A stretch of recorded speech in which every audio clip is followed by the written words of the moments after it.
ఏలూరు జిల్లా కుకనూరు మండలం కొండపల్లి గ్రామంలో నర్సరీ నందు వనభోజన కార్యక్రమం ఆదివారం నిర్వహించారు. ఈ సందర్భంగా 100 మంది స్వాములకు భిక్షా కార్యక్రమం చేపట్టారు.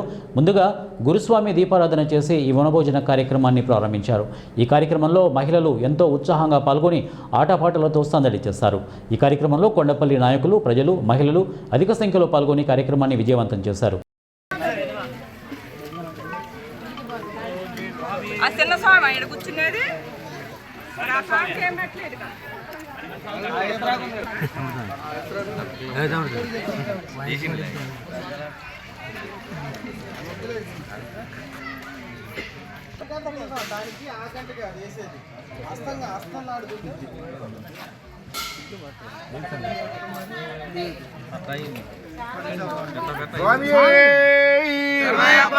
అన్నదాన ప్రవే అయ్యప్పన్ దైవమే ఓం శ్రీ స్వామి శరణం.